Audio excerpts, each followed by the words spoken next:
Hello everyone, this is SJ Napicor Spencer here for another video, and today I am going to be going over my team for, week 1 of Season 2 of the UGA. This battle will be against Neo of the Blazing Chaos team, and he has a very difficult team to go up against. Let me just read through my team quickly, and then I'll read through his. I have Gigantamax Orbeetle, Stakataka, Alolan Sandslash, Vanillux, Vikavolt, Ribombi, Basculin, the blue one, Cinderace, Female Indeedee, Noivern, and Midnight Lycanroc. Well, Neo has Gigantamax Lapras, Incineroar, Braviary, Thundurus Therian, Poliwrath, Greedent, Corsola, Hatterene, Riolu, Sliggoo, and Pichu. So, the most scary Pokemon I see here are 3 of the Pokemon on his team. Lapras, Incineroar, and Thundurus. Mainly Lapras because they can, of course, set that G-Max Resonance, which is Aurora Veil, without even having to set up the snow in the first place. So that's scary. And also Incineroar, who can switch in and out with Intimidate and just be a big problem in general. I think he's going to bring this. Mainly because I think that these Pokemon really threaten me. He also accidentally showed the recording of him talking about his RNG as well. But Gigantamax Lapras and Incineroar just do a number to my team. I have a good amount of Fire-type weaknesses. Braviary is a speedy Tailwind setter too. Thundurus is just strong and quick. Poliwrath can take advantage of rains set by Lapras and Max Geyser. And Sliggoo can just interrupt Water-type moves. So all 6 of those together are just a big threat for my team. This is what I'll be bringing. I'll be taking Lycanroc, Midnight, Female Indeedee, Cinderace, Vanillux, Stakataka, and Basculin. Mainly going to be using those top 4, Lycanroc and Indeedee, and then have Cinderace and Vanillux in the back. And if worst comes to worst, I'll bring Stakataka and maybe even Basculin. But let me go over my team now. Versus Lycanroc, I am running Snarl, I am running Brick Break, and then I'm running Rock Slide and Stone Edge with Assault Vest. This thing is mainly meant to use Snarl, as Snarl is really good for damage, lessening the damage from opposing Pokemon like Lapras. So I can hit Snarl turn 1, and Lapras will already be at -1, which is really important for me. It also has that Brick Break move, so it can break down those screens that Lapras sets up with G-Max Resonance, which is really important, and it helps do a good damage output in the back.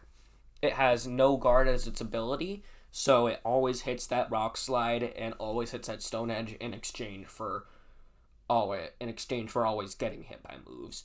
And it has Adamant Nature with 100 HP, 56 attack, 100 special defense, and 252 speed. So my main strategy with Lycanroc is going to be to lead it with Indeedee, get that Snarl off, and then switch into something like Vanillux probably. And I'll be able to bring back Lycanroc later in the game. But Lycanroc needs to live for all 3 of the turns of Lapras' Dynamax so that Lycanroc can take that hit. My next Pokemon is Female Indeedee. It has redirection, it's running screens, and it also helps do some extra damage. The moves I'm running are Reflecting Light Screen, Expanding Force, and Follow Me. I am running Psychic Surge on this thing too, so I can interrupt any priority they use, such as Aqua Jet or Fake Out with Incineroar, because Psychic Terrain gets rid of priority that's being used as an attacking move of sorts. But if it's something like Follow Me, that can still go off, or Tailwind. I'm running Bold Nature, so plus defense minus attack, 252 HP, 192 defense, and 64 special defense, along with some Light Clay. And my 4 moves are Reflect, Light Screen, Expanding Force, and Follow Me, because that Expanding Force does good damage from the Psychic Terrain it already sets. So Indeedee Female is going to be leading, and it's just going to be a big, important Pokemon and contributor to my battle. The next thing I'm bringing is Cinderace for its damage output and coverage. I am running Pyro Ball, High Jump Kick, and I believe it's Iron Head. No, Bounce. Pyro Ball, High Jump Kick, Bounce, and Protect. I am running Libero as my ability and Adamant as my nature with 28 invested in HP because that's what was left over, 252 attack, and 228 special defense. I mean speed. The speed was necessary so that it could outspeed their Thunderous Therian form and always move first on the battlefield. But I didn't want to overdo it in speed, so I just had a speed creep going. And my item for Cinderace is a white herb, mainly so that if Incineroar comes in and intimidates, I don't lose an attack because the white herb gets rid of that stat drop, which is very important for Cinderace here. But yeah, I'm pretty sure Cinderace is going to be a giant help to my team, especially for this battle, as it's definitely a big threat. They're definitely expecting me to bring it, but I'm going to bring it anyway. And Cinderace is just super powerful for what it is. Plus, I can get rid of their weather with a Max Flare as well. I'm not running G-Max Cinderace because I'm not allowed to, so I don't use that G-Max Fireball. I use Max Flare.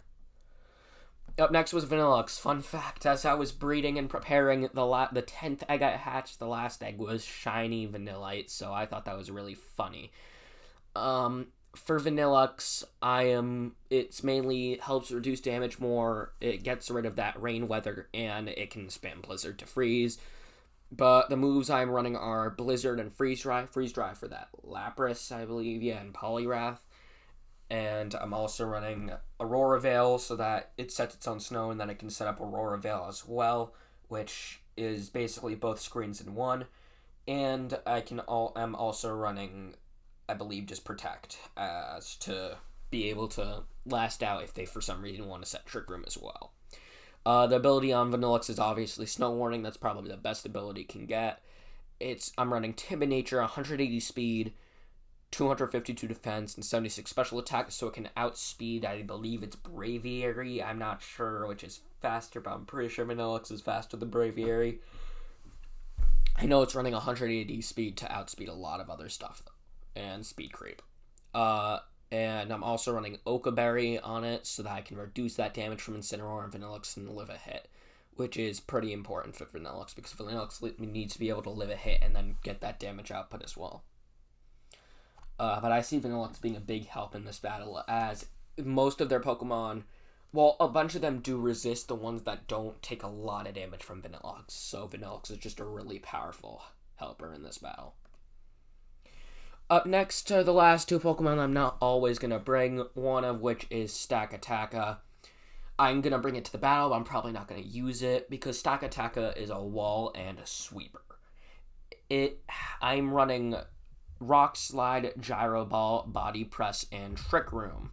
And this thing would be a Dynamax candidate if I didn't bring Cinderace. So, I'm running Beast Boost on Stakataka, as that's the only ability I can run. Sassy, which I believe is plus special defense minus special attack. No, minus speed. 200 in HP, 252 in special defense, and 56 in attack. Mainly the 200 and the lot of bulk to live a hit from Lapras, because Lapras is very important to live a hit from. And I'm also running Weakness Policy on Stakataka as to be able for it to set its own Trick Room and then just begin to sweep. Because Stakataka really does mow through a lot of their team if it's able to set up and sweep. And lastly, I'm running Blue Form Basculin, specifically built for Incineroar to take care of that and does good special damage, but since it's specifically built, I'm probably not going to bring it into any of the 2 battles or 3.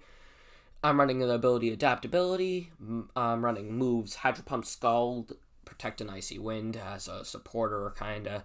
Running Modest, and I'm running Focus Sash for it to be able to live a hit. 220 speed to outspeed the Braviary, 252 special attack, and 36 HP. I don't think Neo will be expecting me to bring a special attacking Basculin, as Basculin isn't terrible in special attack, but it isn't great either. And lastly, the item for Basculin is going to be a Focus Sash, as to be able to live a hit, as I said before. But that's about it for my team. I'll reiterate one more time. Lycanroc and Indeedee will lead, and Lycanroc will hit Snarl, and Indeedee will set up a light screen. If Indeedee lives a hit, it goes into Reflect, and then Lycanroc probably switches out, while Vanillux comes in to reset the weather that Lapras probably sets. Then I'll just keep on going, and then I'll bring back Lycanroc back for Lapras's final turn of Dynamax, most likely, if Lycanroc can live that long, where Lycanroc will hit Brick Break and interrupt that Aurora Veil, and then Cinderace and Vanilluxe can come in the back and sweep. And Cinderace is definitely going to Dynamax. But yeah, I've run a lot of times, and I've done a lot of calculations, and I think this is going to be the way I win this first week of Season 2 of the UGA. So that's about it for this episode. Thank you for watching my team builder for Week 1 of Season 2 of the UGA. If you liked, you can like and subscribe. Subscribing is always optional, and you can always listen to it later, too, if you don't like the content. But that's about it for me. Hope you guys have a nice day. That's about it. The battle should be up a day after I upload this video, so goodbye.